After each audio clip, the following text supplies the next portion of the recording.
지금 현재 기후 위기를 우리가 앞서 이야기했었지만은 우리가 앞으로 한 10년 이내에 이런 어떤 근본적인 어떤 저 대전환을 갖다가 하지를 않으면 지구는 굉장히 이제 위험에 빠지게 될 것이고요. 그 다음에 앞으로 한 1년 반 이내에 그와 관련된 국제적인 이러한 정책이 완성이 되어야 된다고 그렇게 보고 있습니다. 그래서 금년 9월에 기후 관련된 정상회담이 열리게 되고요. 12월 달에 아마 칠레에서 기후변화 당사국 회담, 25차 당사국 회담에서 이걸 어느 정도까지 줄여야 되는지 이제 기본적인 그 합의하는 그런 내용이 아마 될 것이고, 내년에 런던 그 당사국 회담에서 최종적인, 그러니까 각 나라가 얼마나 탄소를 줄여야 되는지가 내년에 이제 그 결정이 완전하게 그게 합의가 되지를 않으면 굉장히 이제 위험한 상황으로 본격적으로 들어간다고 이렇게 보고 있습니다. 오늘 제가 이야기를 드린 것은 기후위기, 그 다음에 저 전환적 변화가 무엇인지에 대해서 한번 말씀을 드리도록 하겠습니다.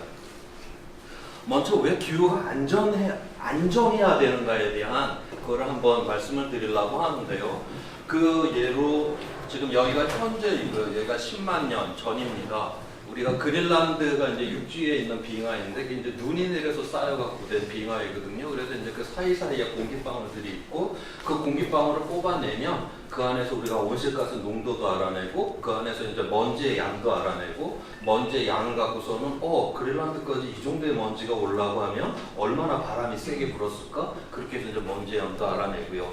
그 다음에 물을 녹이게 되면 우리가 산소가 질량비가 16인데 지구상에 18짜리가 조금씩 있어요. 그런데 이제 물이 증발을 하게 될 때 16짜리가 훨씬 가벼우니까 빨리 증발을 하죠. 그래서 그 눈에 그걸 녹이게 되면 빙하를 녹여서 그 16짜리와 18짜리의 그 비율을 알게 되면 우리가 온도를 그대로 뽑아냅니다. 그런 식으로 해서 우리가 그린란드 빙하를 갖고 10만 년 동안에 이렇게 온도를 다 만들어낸 거예요. 보시는 것처럼 이 빙하기 때는 굉장히 이 온도의 변화가 굉장히 극심하죠. 극심하게 이렇게 변화가 되고 지금 저희들이 분석을 해보면 지금보다 한 10배 정도 재해성의 날씨가 많았다라고 그렇게 계산이 돼서 나와요. 그러면 우리가 뭐 홍수나 가뭄이나 뭐 태풍이나 이런 것이 지금보다 10배 더 많았다는 걸 의미를 하거든요. 그래서 대체로 우리가 호모 사피엔스가 이제 지구상에 등장한 걸 15만 년, 20만 년의 그런 시간으로 보는데 문명이라고 하는 건 고작 7,000년밖에 안 되고 대부분의 시간을 우리 인류는 구석기 시대, 수렵과 채취를 하는 시대를 보내잖아요. 우리가 10배나 나쁜 이러한 재해성의 날씨, 그러니까 1년에 뭐 태풍이 10개가 지나간다. 그 상황 속에서 누가 농사를 짓겠어요? 그렇기 때문에 그때는 그냥 수렵과 채취를 하면서 우리는 그렇게 살아갈 수밖에 없었고요. 마침내 2만 년 전부터 온도가 이제 올라가기 시작을 했어요. 그러다가 한 12,000년 전이 딱 되니까 온도가 굉장히 안정화가 이렇게 돼버리죠. 바로 저때 우리 인류는 계절에 따른 식량 생산 과정이라고 하는 거 우리가 이제 전망을 할 수가 있게 되었고 그 전망을 할 수 있게 되니까 그때 바로 농업이 시작이 되고 농업이 시작되니까 정착을 하고 우리가 거기로부터 이제 문명이 탄생을 하게 됩니다. 자, 그래서 우리가 요 12,000년 전 굉장히 안정한 요 시점이 바로 구석기와 신석기를 가르는 그러한 시점이 되는 것이고요. 그래서 우리가 이거를 뭐라고 부르냐면 지질시대에서는 요 10,000년 전, 12,000년 전부터를 우리 인간과 자연이 조화로운 시대라고. 그 다음에 우리가 또 하나 봐야 되는 거는 우리 인간은 지난 100년 동안에 이 1도를 상승시켰는데 2만 년이라고 하는 이 시간축에서 순간처럼 보이죠. 그런데 자연에서 지난 빙하기에서 지금 간빙기로 이 변화되는 이 변화가 굉장히 빠른 변화에 속합니다. 자연에서는. 그런데 10,000년 동안 사도가 변했어요. 그러니까 속도에 있어서 지금 인간이 지난 100년 동안 변화시킨 거는 자연이 빠르게 변화되는 이 온도 상승보다 약 25배 빠르게 지금 온도를 갖다 상승시키고 있다라고 하는 것이죠. 그래서 굉장히 이제 연약한 이러한 생태계들이 이런 거를 따라오질 못해서 그런 생물 다양성이 파괴가 되는 이유가 바로 여기에 있습니다. 자, 그 다음에 우리가 또 하나 봐야 되는 거는 지금 이제 1도가 상승을 했는데 이 1도 상승은 어떤 위험이라고 우리가 보냐면 감지할 수 있는 위험이다. 이렇게 봐요. 우리가 항시적으로 지금 기후변화를 느끼면서 살지는 않잖아요. 뭐 폭염이 심하게 왔다거나, 그다음에 뭐 뉴스를 봤더니 뭐 유럽이 뭐 지글지글 끓는다거나, 이럴 때, 아, 기후변화 때문에 그런가 보구나, 이렇게 생각을 하죠. 감지인데, 그 다음에 그 작년에 그 인천에서 그 정부 간 기후변화 협의체, 전 세계 이제 기후변화 과학자들이 모여서 합의된 그 결과 보고서, IPCC 보고서를 만들어냈는데, 그때 이제 지구온난화 1.5도 이내로 줄이자라고 하는 그거를 그때 결정을 하게 됩니다. 만약 그거를 왜 결정을 했냐면 1.5도를 넘게 되면은 지금 전 지구적으로 심각한 이런 위험에 들어간다. 그래서 우리가 1.5도를 돌파를 하면 그때부터는 항시적으로 기후 위험 속에 우리가 이제 들어오기 때문에 위험하다. 그래서 그 전에 좀 대응을 해봐야 되겠다.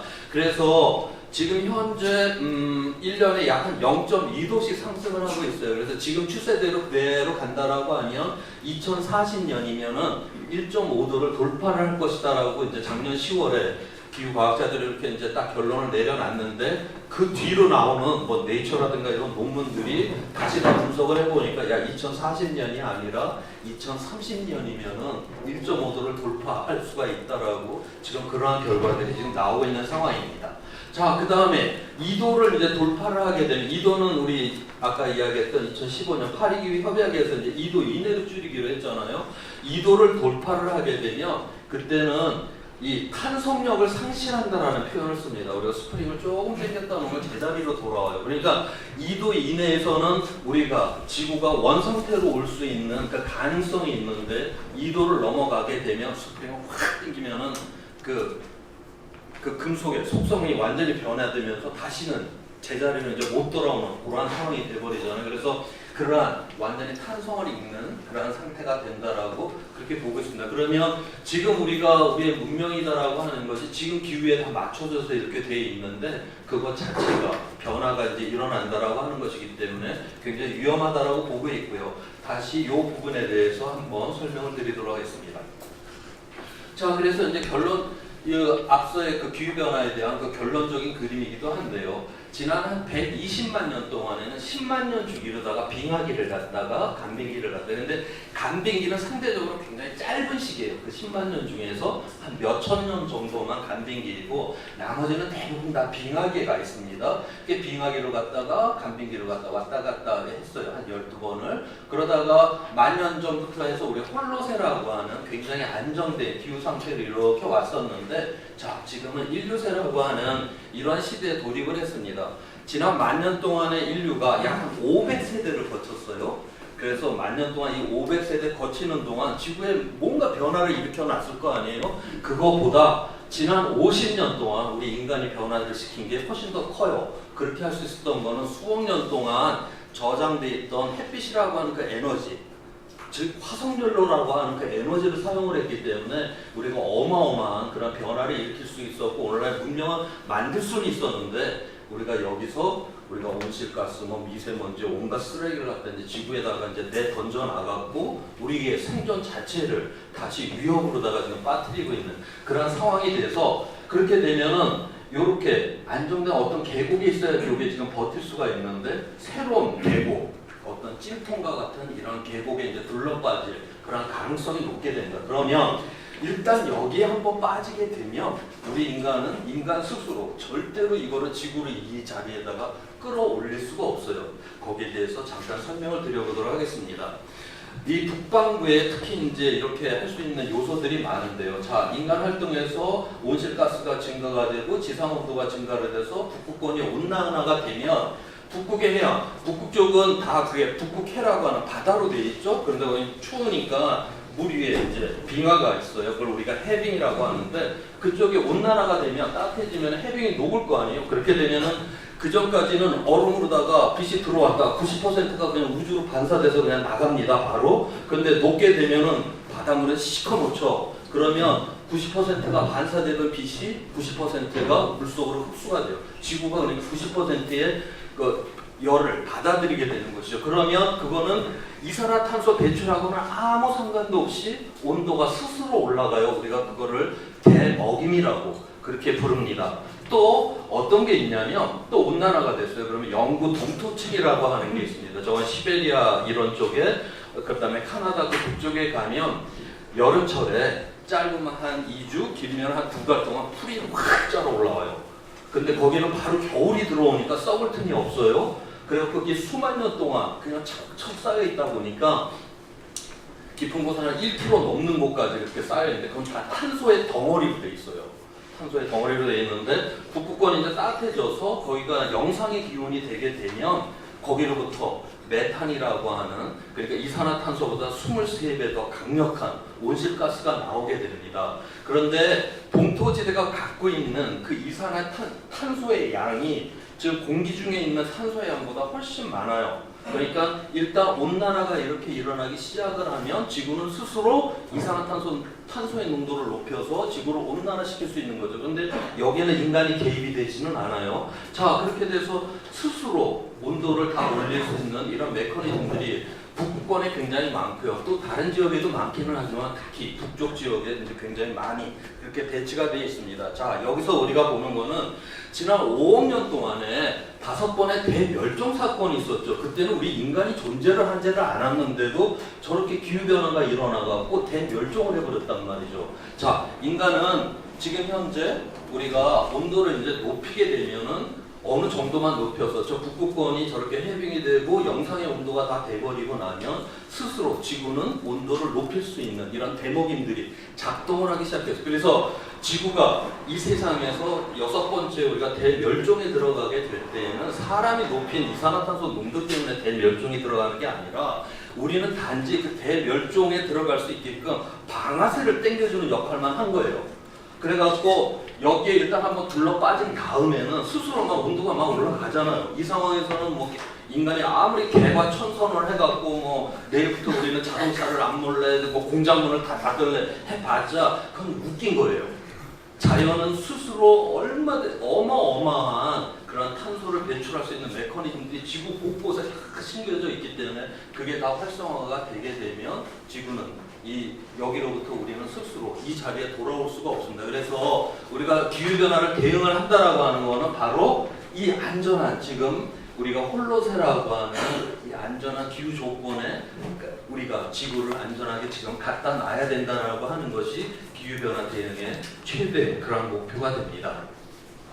자, 저렇게 이제 위험하게 됐으니 우리가 대응을 해야 되겠죠. 자, 그래서 적응을 예를 들면 지금 온실가스라고 하는 거는 다 선진국들이 다 배출을 했죠. 다 선진국들이 다 배출을 했지만 지금 이제 피해를 보고 있는 데는 보면 뭐 투바루라고 하는 나라, 남태평양에, 그다음에 방글라데시 같은 데는 그 해수면이 올라와서 워낙 저지되기 때문에 거기는 농토가 다 이제 그 바닷물로다가 못 쓰게 돼버리는.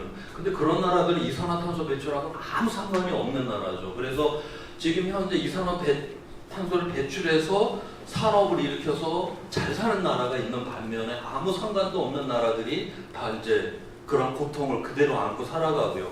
우리나라에서도 홍수가 이렇게 홍수 같은 재해성의 이런 날씨들이 이렇게 벌어지게 되면 대체로 뭐 반지하에 사시는 분들이라든가 그 다음에 가난한 농민이라든가 이런 분들이 다 고생을 한다. 그래서 이거 적응이다라고 하는 건 우리가 한 시대를 살아가면서 이러한 어떤 피해들이 약한 가난한 나라, 가난한 사람들이 고생을 하기 때문에 그러한 측면에서 우리가 대응을 해야 된다라고 하는 것이고요.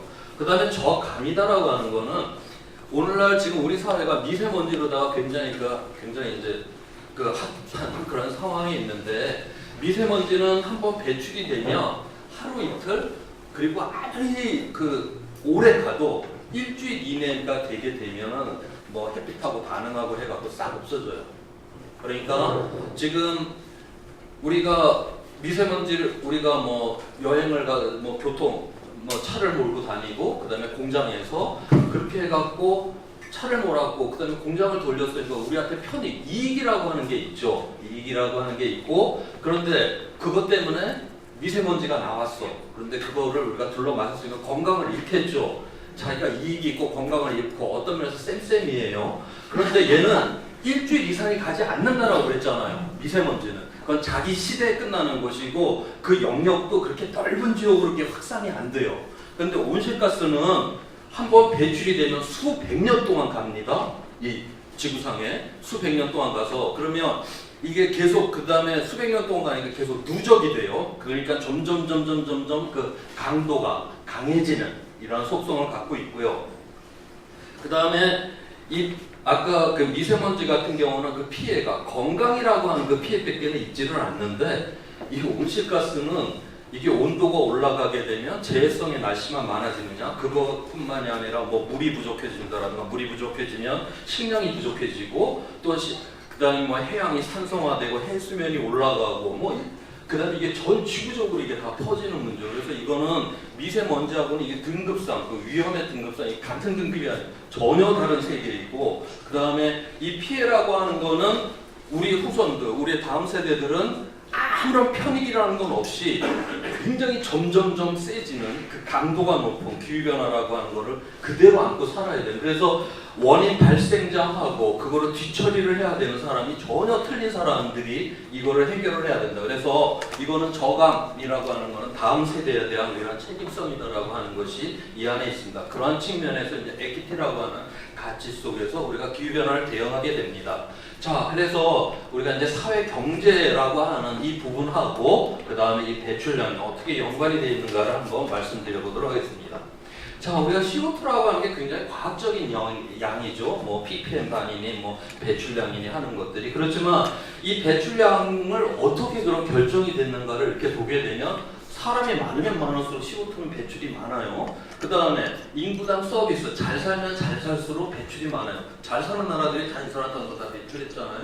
그 다음에 서비스당 에너지, 이거는 산업의 구조가 우리나라처럼 중화학공업을 구조를 갖고 있는 나라들은 배출이 좀 많고요. 그 다음에 영국 애들처럼 금융업 갖고 뭐 종이 쪼가리에다가 뭐 숫자 써갖고 먹고 사는 나라들은 그다지 배출이 크지가 않아요. 그래서 이건 산업의 구조를 이야기를 하고 있고 에너지당 CO2 이거는 이제 우리가 신재생 에너지의 비율이 높다거나 하면 이건 이제 적어지게 되겠죠. 자, CO2라고 하는 게 굉장히 과학적인 이러한 배출량이 단위이기는 하지만 이 안에 사회적인 거, 경제적인 거, 그 다음에 뭐 산업구조, 뭐 에너지 이게 보니까 사회경제 이런 에너지보다 다 이게 분리가 되죠. 자, 그래서 인구 떨어지고 서비스 떨어지고 에너지 떨어지고 그냥 CO2량이 딱 나와요. 자, 그러면 CO2라고 하는 거는 단순하게 그냥 과학의 용어가 아니라 바로 사회 경제적인 용어다라고 이렇게 우리가 해석을 할 수가 있습니다. 자, 그래서 과학자들이 기후 과학자들이 미래를 이제 예측을 해야 돼. 2100년까지는 예측을 하게 될 때 제일 먼저 뭐를 해야 되냐면 야 지금 100년의 CO2 농도를 알아야 될 거 아니에요. 그랬을 때 그냥 지금 농도 곱하기 2 해갖고서 하는 게 아니라 어떤 사회를 우리가 만들 것이냐를 먼저 결정을 해야 돼요. CO2는 결국 사회경제적인 이런 문제이기 때문에 자 그래서 그 지금 만드는 방법을 제가 하나 간략하게 설명. 아까 저감이다라고 하는 걸 해야 된다라고 했잖아요. 이쪽으로 갈수록 저감을 하질 않아요. 그 다음에 이쪽으로 가서 적응을 하지 않는 사회. 그러니까 사회를 이런 식으로 다 나눠놓고 저감도 열심히 하고 적응도 열심히 해. 그러면 지속 가능한 사회가 되죠.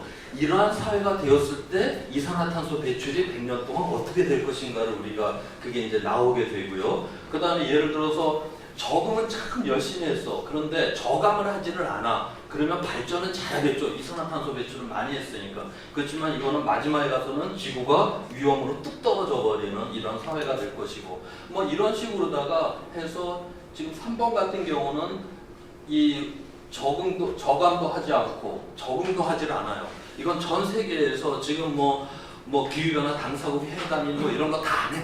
각 나라가 그냥 이산화탄소 나는 배출 열심히 해서 각 나라 경제 성장하고 그냥 각자 도생을 하는 거예요. 그러다 보면 다 분열이 돼서 마지막에는 지구가 파멸이 돼버리는 이러한 사회. 그러한 사회가 되려고 하면은 어떻게 이산화탄소가 배출이 되는가. 이러한 시나리오들이 100년 동안 다 나오게 됩니다. 그래서 이런 거를 먼저 사회경제 모델에서 배출량을 결정을 한 다음에 그걸 갖고 이제 기후과학자들이 미래 이게 기온이 어떻게 되고 강수량이 어떻게 변하는지를 그 다음에 예측을 하게 돼요. 그래서 가장 기본 베이스 안에는 우리가 사회적인 이러한 어떤 경제적인 이러한 것들을 깔고 있다라고 하는 것을 이해해 주시기 됩니다. 90년도에 리우에서 정상회담을 하죠. 기후변화와 관련된 첫 번째 그 회담을 하고 그 이후로다가 코비라고 하는 당사국 회담을 금년까지 해서 작년까지 해서 24번을 했습니다. 그런데 억수로 잘 지는 농도를 지금 이렇게 늘려오고 뭐 회의는 뭐 100날 해봤자 전혀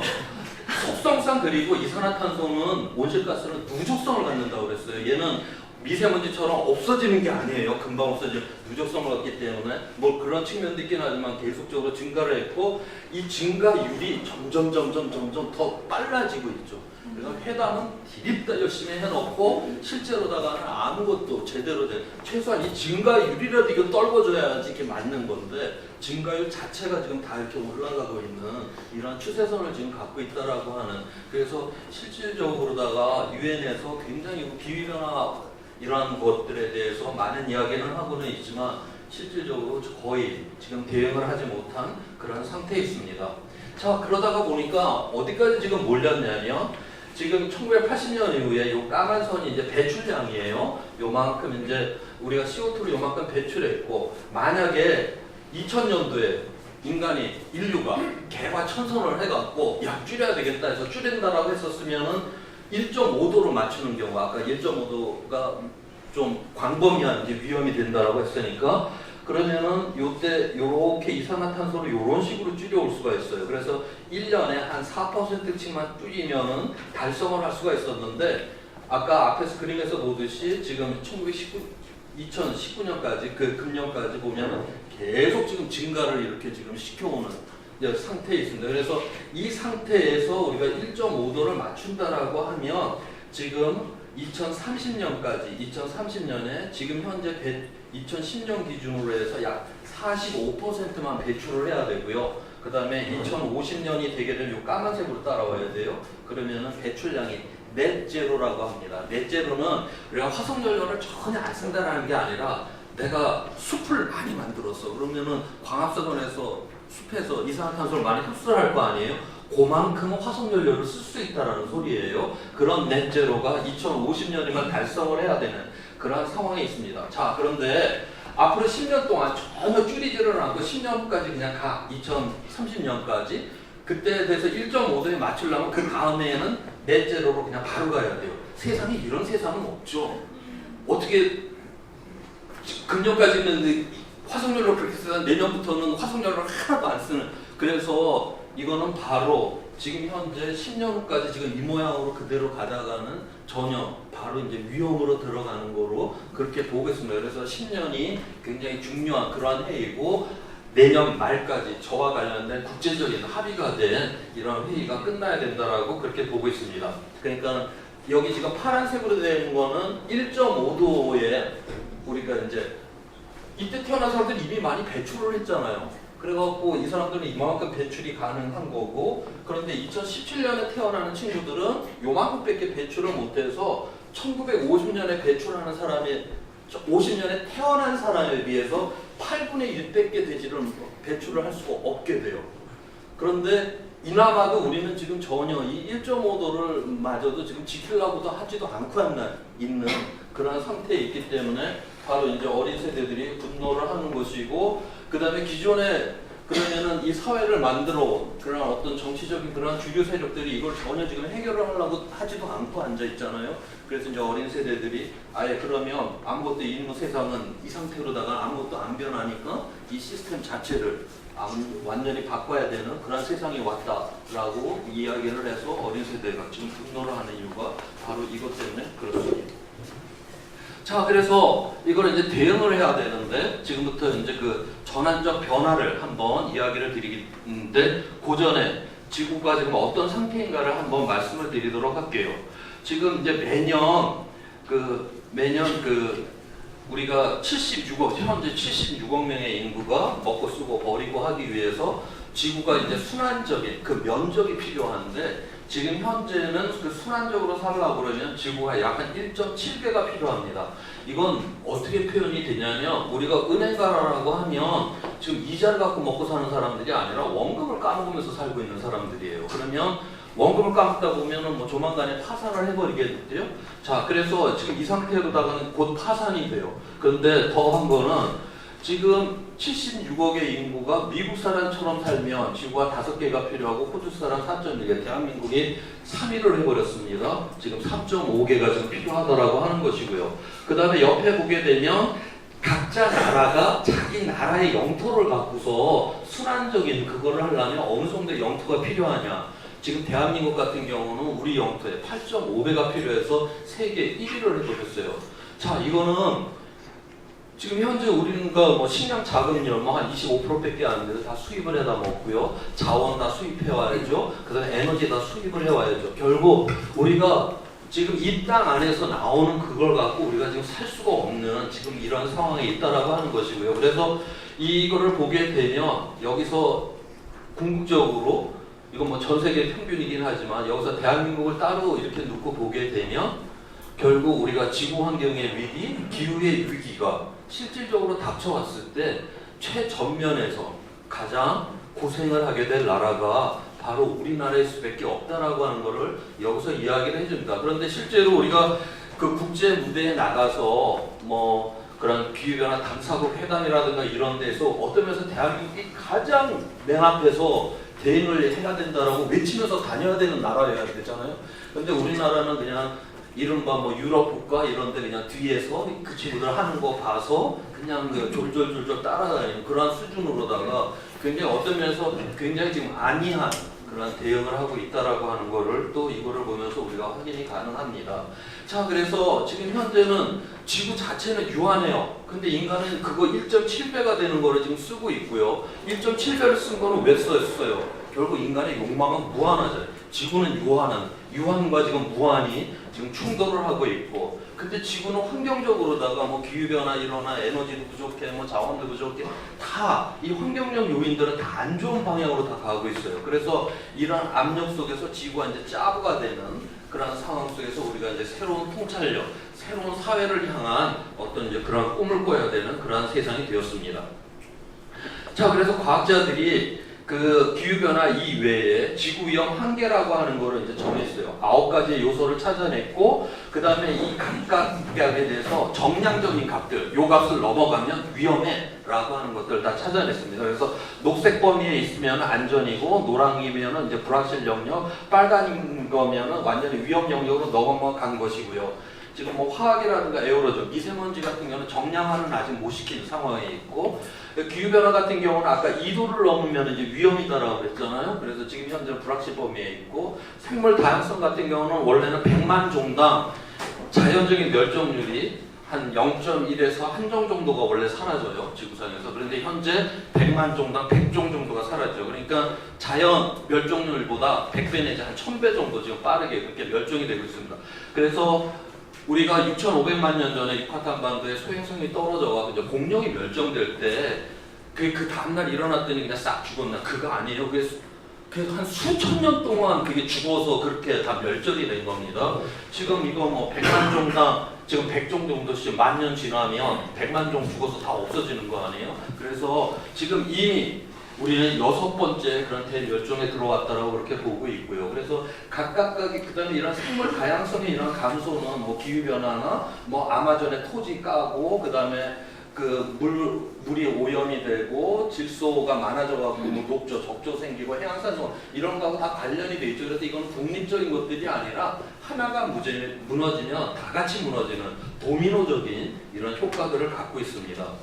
그 다음에 2015년도에 그 파리기후 협약을 맺던 당시에 지속 가능한 발전 목표 SDG라고 하는 이것도 이제 그 협약이 돼요. 그래서 여기에는 경제, 사회, 환경, 경제는 어떤 그 불평등을 제거를 하고 그다음에 수요와 그다음에 공급이 순환적 구조를 가져야 되고 사회적인 요소는 빈곤 그다음에 기후를 없애는 그런 것들 환경은 생태적인 거, 물, 그 기후와 관련된 이 17가지 이런 요소들이 잘 지속 가능해야 된다는 게 협약이 맺어지게 되고요. 작년에 IPCC 그러니까 인천에서 있었던 IPCC 회의에서 기후변화 대응을 잘 하려고 하면 바로 이 SDG의 이 17가지 요소가 함께 잘 이루어져야만이 기후 위기를 잘 대응할 수 있다라고 그렇게 결론을 내립니다. 그러면서 지금까지는 이 지구상의 모든 그 정치 세력은 잘 살게 해주겠다라고 하는 거를 우선순위로 하죠. 그렇게 한 다음에 그래서 이 자연이라고 하는 환경은 오직 이 잘 살기 경제 성장을 하기 위해서 자원이나 에너지나 뭐 식량을 갖고 와야 되는 어떤 착취의 대상으로다가만 이때까지 보았는데 그러다 보니까 얘가 근본적으로 문제가 생겼죠. 그래서 우리가 앞서 보았던 지구형 한계라고 하는 이 한계 안에서 우리가 사회 시스템을 만들고 경제는 이거를 지원을 해주는. 그래서 지금까지 우리가 생각을 해왔던 잘 살아보세요가 최우선순위가 아니라 지구 위험 한계라고 하는 이거를 지켜내야 된다는 걸 최우선순위로 하고 그 하위에 모든 이런 사회적 경제적 이거를 만들어가는 그런 방향의 전환적인 변화가 일어나야 된다는 것을 여기서 이야기를 해줍니다. 48번째 보고서를 냈어요. 그 보고서 결과입니다. 그 보고서 결과가 앞서 보여드렸던 거 9가지 지구 위험 한계하고 그 다음에 SDG 좀 전에 말 17개의 가치를 붙여갖고 모델링을 했어요. 모델링을 해갖고 그래서 미래를 예측을 한 거예요. 그래서 위쪽으로 갈수록 이건 지구가 안전한 거고 이쪽으로 갈수록 이 SDG 그러니까 사회 경제적 가치가 굉장히 좋은 사회가 된다는 걸 의미를 해요. 자, 1980년도에는 굉장히 지구는 안전한 상황이 있었지만 우리가 사회 경제적인 이런 가치는 좀 낮은 상태에 있었어요. 그런데 2015년이 되니까 지구는 굉장히 좀 위험으로 이렇게 떨어지기는 했지만 사회 경제적으로다가는 우리가 요만큼 전진을 했죠. 그래서 지금 이 상태로 계속 지속을 한다라고 하면 물론 사회 경제적으로 좀 좋아지는 게 있기는 해요. 그렇지만 지구는 극단적인 어떤 위험 속에 지금 빠진다라고 하는 이런 시나리오로 가게 되고요. 그래서 궁극적으로 전환적인 변화라는 걸 해야지만 지구도 안전하고 우리의 사회라든가 경제도 우리가 굉장히 좋은 사회를 만들 수가 있다라고 그렇게 결론이 내립니다. 그러면 이 전환적 변화를 하기 위해서 이거는 어떻게 만드냐면 2015년부터 10년 동안 어떤 정책을 하느냐에 따라서 이런 4가지의 이런 시나리오가 만들어져요. 그래서 이 전환적 변화를 했었을 경우에 어떤 정책을 했는지를 한번 살펴보도록 하겠습니다. 자, 보니까 2020년부터 10년마다 세계 총 탄소 배출량의 절반씩을 갖다가 줄여나가는 그러려고 하면 우리가 이제 신재생 에너지를 기하급수적으로 증가를 시켜야 되고요. 그 다음에 인구가 현재 76억인데 2050년에 거의 100억까지는 도달할 거다라고 그렇게 보고 있어요. 그러면 그 100억은 그래도 먹여 살려야 될 거 아니에요. 그 다음부터 좀 꺾일 거다라고 보게 되는데 그러려고 하면 식량 생산성을 갖다가 지금보다는 늘려놔야 된다는 걸 의미를 하고요. 그 다음에 뭐 아프리카 같은 데는 굉장히 아직도 그 기아와 빈곤에 시달리는 사람들이 있잖아요. 그런데 이 사람들은 빨리 그 기아와 빈곤으로부터 벗어나게 하려고 하면 우리 대한민국과 같이는 빠른 시간에 경제 성장을 했던 이런 나라의 모델들을 좀 따라야 된다라고 그렇게 이야기를 하고 있고요. 그 다음에 전 세계 가장 부유한 사람들의 10%가 전체 소득의 40%를 넘지 않도록 해야 된다. 그러면서 이런 과도한 부의 재분배를 갖다가 그렇게 이야기를 하게 됩니다. 현재 전 세계에 제일 잘 사는 사람 100명이 갖고 있는 부가 하위 35억 명이 갖고 있는 부보다 더 많아요. 그 다음에 전 세계에서 20%의 인구가 전 세계 자원의 80%를 쓰고 있는 그런 상황이기 때문에 이러한 상황 속에서는 그러면서도 계속 일자리, 뭐 성장, 뭐 이래야지 사회가 좀 지금 너무 과잉되게 지금 생산이 너무 많은 거예요. 지금은 이걸 나눠야 된다라고 지금 이야기를 할 때지 지금 성장을 여기다 더하다가는 지금은 박살나가고 끝장이 납니다. 그리고 지금 여기서 어떤 일자리니 뭐 성장을 해야지 뭐 국민 생활이 좋아진다 이건 다 거짓말이고요. 이제부터는 우리가 분배를 갖다 이야기를 해야 될 때가 되었고 그 다음에 세계 인구가 안정이 돼야죠. 어차피 너무 지금 많은 상황이에요. 그러니까 이 지구상에 있는 모든 척추동물을 갖다가 한 군데 다 모아갖고 무게를 쟀어. 그 다음에 그 중에서 인간의 무게가 어느 정도냐면 30%예요. 근데 이거 갖고 놀라시면 안 돼요. 인간이 때려 잡아먹으려고 키우고 있는 가축이 67%를 차지합니다. 그러니까 야생에 있는 거는 3%밖에 없는 거예요. 그러니까 이 지구상의 인구가 많아도 어마어마하게 많아. 그러니까 지금 지구가 박살이 나려고 하는 거겠죠. 자, 그래서 우리가 인구를 안정시키기 위해서 이런 양성의 평등 뭐 이런 문제들을 잘 해결을 해야지만이 그래서 이 5가지 이 정책을 해야지만이 우리가 전환적 변화라고 하는 거를 갖다가 이룰 수가 있다라고 그렇게 지금 결론이 내려져 있는 상황이 있습니다. 그래서 마지막으로 울리베 아무튼 독일의 사회학자가 한 이야기로다가 마무리를 짓도록 하겠습니다. 과거의 위험은 홍수, 가뭄, 지진 다 외부적으로 들어온 위험들이고요.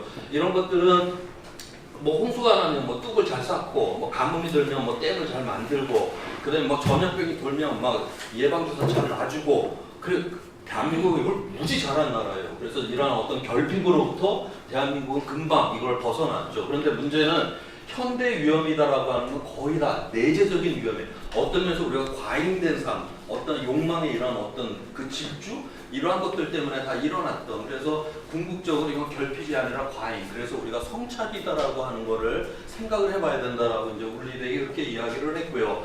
그래서 마지막입니다. 아까 지구 위험 한계 9가지의 요소들은 이게 과잉되면 안 되죠. 이 안에서만이 우리가 생존이 가능한 것이고요. 그 다음에 SDG, 그 지속가능한 발전 목표, 그런 사회적 가치들은 부족하면 안 되죠. 그건 다 좋아야 되는 것이고, 그래서 우리가 요 안에서만이 우리가 지속 가능하고 안전하고 그 다음에 보다 더 나은 그런 삶을 살 수 있는 사회로 갈 수 있다라고 그렇게 보고 있습니다. 예, 고맙습니다.